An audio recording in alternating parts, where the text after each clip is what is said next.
In a horrific incident on September 23rd, Maharashtra's Thane police shot dead Akshay Shinde, who was accused of sexually assaulting two minor girls at a local school in Badlapur town. As per the Thane police, Akshay snatched the gun from cops and opened fire at them. The police, in retaliation, fired at him in self-defense. Opposition leaders, meanwhile, including NCP Chief Sharad Pawar, have now hit out at the Maharashtra government, calling it an injustice against the victims and demanded an investigation by the sitting High Court judge. The incident brings back memories of December 2019, when in a similar incident, Hyderabad police killed 4 rape-accused arrested men after police claimed that they tried to snatch their service pistols. In 2023, India saw in total 32,000 rape cases being registered as per the National Crime Records Bureau, with a significant increase in cases in the year 2024. Only about 30% of the rape cases result in a final conviction. The highest number of rape cases have been reported, meanwhile, from Uttar Pradesh, Delhi and Maharashtra. Now, the questions that we are asking here on the News 9 Plus show today: why have the investigative agencies and judiciary failed to provide speedy justice to rape victims? Are political parties deliberately trying to score brownie points using cases of crimes against women? And finally, isn't the killing of rapists in an encounter failure of justice delivery mechanism in the country? Let's debate. Joining me on this show are Rekha Sharma, former chairperson of the National Commission for Women. We also have Dr. Vikram Singh, former DGP of Uttar Pradesh, and of course, Rekha Agarwal, advocate, Supreme Court. Mr. Vikram Singh, I want to come to you to understand, because you have dealt with such cases, you have spoken and written about it extensively. What will change?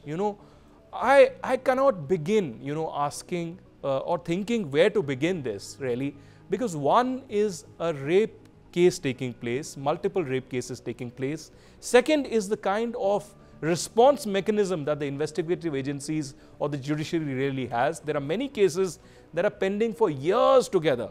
As someone who fought a battle in a rape case, I went to the court in 2006 in the Priyadarshini Mattu case, and that brought in a reform, I must admit. But we had Nirbhaya. We had so many, cases that brought in and shook the conscience of the nation. But now we have a speedy justice mechanism. When the judiciary and the investigative agencies fail, now we have encounters taking place. How justified is this? Aditji, you have put a very, very pertinent question, and I would like to split it in just 3 parts, but less than a minute and a half. Sure. Number one, we have not been able to proceed very fast in the matter, and it is even today a quick fix solutions. My learned and very esteemed lawyer, Madam Rekha Agarwal ji, is here, and I would certainly ask her, because even for Nirbhaya case, it took more than 7 years to get the ends of justice meet. Number two, when the delay happens, that invites corruption, malpractices, hostility of witnesses, and tremendous miscarriage of justice. And then the public demand, and few of the policemen do succumb to taking shortcuts, and I would not like to believe something akin to fake encounters. Fake encounters can never be the solution. We are living in a society that respects the rule of law, and the rule of law is supreme, and the law gives you the power. And there have been cases where conviction has happened within 8 days of lodging of the FIR, fast track courts, the best prosecutors like Ms. Rekha Agarwal ji, and I can assure you, gallows to the person who has committed a gang rape or has committed a murder and rape. Let me assure you of this, make no mistake. But when I dilute the question, that when the advocates, when the prosecution compromises with the accused, when the witnesses are made to turn hostile, when out-of-court settlements happen, Adiji, this is an administrative tragedy. This has happened, and we are privy to the fact that this horrible miscarriage of justice is something that is the rule rather than the exception. Now, what can we do? The number of cases that are pending in our courts runs into crores. One incident that happens today will perhaps take decades, if not years, for it to be finalized. Under these circumstances, and the tragedy of the whole rape, I'm sure you are a very sensitive person. You have fought Ms. Muttu's case. You will realize that the rape is just the beginning of the human tragedy, because the rape, as it is said by Justice Krishna Iyer, a murder only kills the body. Rape kills the soul and the family also. Absolutely. The tragedy that begins after that, Aditya ji, is that it is a torment and a torture for the survivor and the family on a day-to-day basis. And the anguish and the agony and the shame in which they have to live and go to court and face absolutely nonsensical and unrelated questions. Well, I will stop at that. But fake encounters is certainly not the case. I would also say, I would not like to suspect what happened to Vikas Dubey in the UP in Kanpur. I would not like to believe, and for once, that this also, Badlapur, is a fake encounter till proven otherwise. I would give my discretion to the fact that the police did what they were expected to do. I know it seems impossible and improbable that such a thing could have been possible, but I have seen the world and I have seen the underworld, and after being privy to not dozens, but maybe even more than so many encounters, I know everything is possible when the person or the perpetrator or the criminal is a die-hard criminal. He will stop at nothing.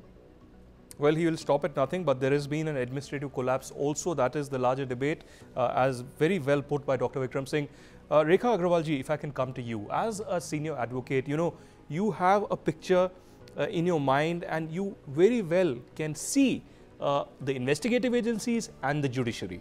Where have we failed? Where have we failed to deliver justice to the victims? Can these encounters that are taking place really set a precedent? Do you think these encounters will bring in a societal mindset change? Do you think these encounters will lessen the burden of crimes against women that are taking place in the country? What kind of a reform are we required to have in our administration or system to bring in a change? I would say that whatever Vikramji has said, in fact, sums up everything that has to be discussed in this in your show today. Failure of justice in a given time is the problem that is there in our judicial system, where the victim's family and the society at large loses all faith in the judiciary and in the legal process. Whatever happened in Hyderabad a few years ago, whatever has happened in the last few days that we're discussing about today, again, I will reiterate what I said way back in 2019 in one of the shows when Hyderabad killing had come up for the first time, that I totally condemn it. Whatever had happened over there, as a person who's a part of the judicial system, being an officer of the court, and also an Indian citizen who has utmost faith in the constitution of the country, by no stretch of imagination can any person with a head and a heart ever say that these encounters, which may be fake, which may be genuine, whether they can be justified. They may be fake, they may be justified, that time will tell. That is a matter of trial. But ultimately, somewhere or the other, collectively, the judicial system has failed the victim, has failed the society who has lost all faith, because as that old maxim goes, justice delayed is justice denied. At the same time, we cannot punish 99 innocent persons. We cannot punish 90% and let one innocent person go scot-free. The rule of law says, let an innocent person not be punished. He has a right to ask for a trial, and we in a country have got a 3-tier system of judiciary, of a trial. We have the lower court, we have the high court, we have the Supreme Court. In the Supreme Court also we have the appeal. After that we got a review petition, we got a curative petition, and after that we got a mercy petition to the Chief Minister or to the President, as the case may be. So where have we failed? We have to all pull up our socks. We cannot pinpoint that whether the judiciary has failed, whether the legal system, whether the lawyers have failed, whether the public prosecutors have failed, whether the investigating agencies have failed. All I would say over here, that we have all failed together. But at the end of the tunnel, there is still light. Nirbhaya case took a number of years. People had lost faith in the judiciary. I must say that it became a mockery.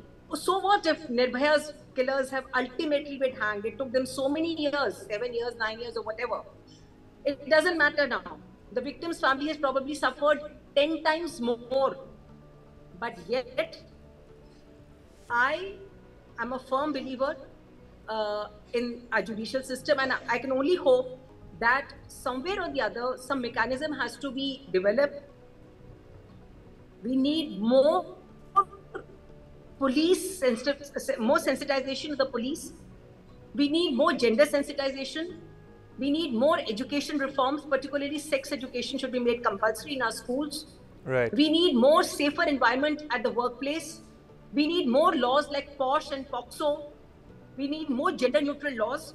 And if collectively we work together, I do not see why justice has to be meted out in a way which only attracts the masses. As I say, it's like a mass frenzy. Oh, Hyderabad killings, okay, quick justice, an eye for an eye and a tooth for a tooth. You know, that is not what I say. That is not what the Indian judiciary or the Indian constitution talks about. Absolutely, I agree with you when you say that it's been a collective failure. You know, as someone who has seen this very closely, I can tell you that, you know, it's a multiple failure, not just from the investigative agencies, but from the judiciary, lawyers, from the entire system, to a larger extent because of corruption as well, because of power, because of misuse of power. I want to come to Dr. Vikram Singh on this point of the collective failure, but also about the larger debate of the politics around rapes that also takes place. You know, often we see, as has happened with the RG car case, you know, there's politics over you know, some political parties or forces shielding the rapists or shielding the perpetrators. Then there are others who are trying to milk it, to make brownie points out of it. How do you see this kind of a political takeover of the rape cases? What can I say? That nothing shocks and surprises us any longer. The rape, which as Justice Krishna said, is worse than murder, and then we try to extract a pound of flesh for all of us. What is political expediency? It would shame any Indian. And what happened in RG Kar Medical College, Kolkata especially, and I can go on and on giving you examples of the grisly manner in which these rapes were exploited. Your rape, my rape, rape in this part of the country, rape in that part, quoting statistics, absolutely effete and of no consequence at all. What have statistics got to do? We should realize that the dignity of every single woman is non-negotiable. The day we decide upon this, and yes, whatever be the consequences, I may win or lose, the dignity of every woman is not only sacred, but it will be safeguarded. And to your first question now, who has failed whom? It is a cumulative failure. I have seen the days when any such acquittal happened. They said, let us have an administrative inquiry, what is known as the acquittal report. And the acquittal report mentioned, was it a flawed investigation? Was it bad prosecution? Poor parody? And almost at that point of time, those professional officers said, bad prosecution, worst investigation that has ended in the acquittal, prepare for an appeal. But first of all, take drastic and exemplary action against the prosecutor who pursued the case and compromised it and made a mess of it. And the investigator who, during the course of investigation, ensured horrible fault lines in the investigation to give maximum advantage to the accused. Mr. Adit, you have been here and all of us have been here for some time. Have you ever heard of an acquittal report or a prosecutor being punished or an investigator being punished? We are so cruel on ourselves that we don't take anything seriously. We dilute even the provisions of the police regulations that this is a mandatory requirement. But we have given the go-by-why. Either we are unequal to the task or we are also mixed up with the mess up that we have created. My words may be harsh, but we should take a stand. It is now a time to take stand, that thus far and no further. And any person who vitiates the investigation, messes up the prosecution, there should be consequences for both. Well, I hope these harsh words actually reach the power corridors, be it of the judiciary, the administration, executive, or the Parliament of India. But last point, last answer from Rekha ji at this stage, where does the buck stop really? We speak about the failure, we admit, and there's a consensus on this panel about a collective failure mechanism, but who will take the final responsibility? Who will actually reform the law? There are questions on police reforms. After Nirbhaya, there was a Justice Verma committee that was set up. A lot of, things were implemented, suggestions were given. But what has changed? On ground, I don't see much changing. Of course, a lot of promises being made to victim families or survivor families in this particular case. But finally, if I can ask you, who is going to change the system? Who is that particular person? Who is that particular chair which will actually deal with such cases and finally bring in that reform? I wish I had the answer, to be honest. I think we all will have to bring the change. We all have failed, and we all have to look inside our own selves. And as Dr. Vikram Singh said just now, it is not about winning or losing. Unfortunately, ultimately, it only comes down to statistics.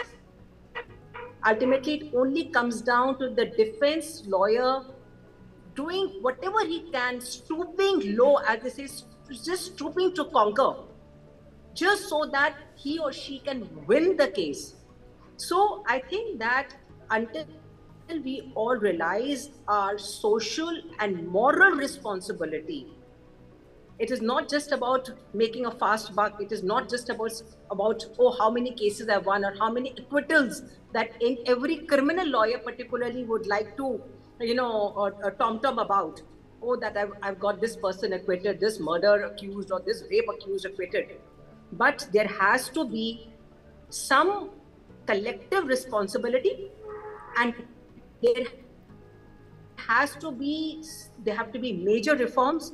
I hope with the new laws that have come up, with the new PNS that we have, things will change. The criminal procedure system will change, and soon we will have a case which is decided on merit, not because of any political pressure or because of any gunda pressure or because of who's who. And remember one thing I would like to state over here: even an accused has a right to a fair trial until he's proved guilty. Our judicial system is so slow. Just about 3 weeks back, there was a case in Mumbai where a man has been finally acquitted in a rape case after 40 years. Right. And then there are cases where for 40 cases, the cases linger on and yet the guilty is not brought to book. Absolutely. So I think there has to be a balance. I agree, there has to be a balance, but there needs to be, in fact, a mirror held to those who are accountable, mirror held to those who haven't acted, and mirror held to those in power who only do lip service in such cases and perhaps use this only for political brownie points. But thank you very much, Dr. Vikram Singh, Rekha Agrawalji, for joining us. It was an important debate, an important consensus, and I hope that the society actually brings in this reform, particularly the government, judiciary and the investigative agencies care about the rape victims and finally bring in the reforms that are necessary to bring in speedy justice. Thanks for joining in.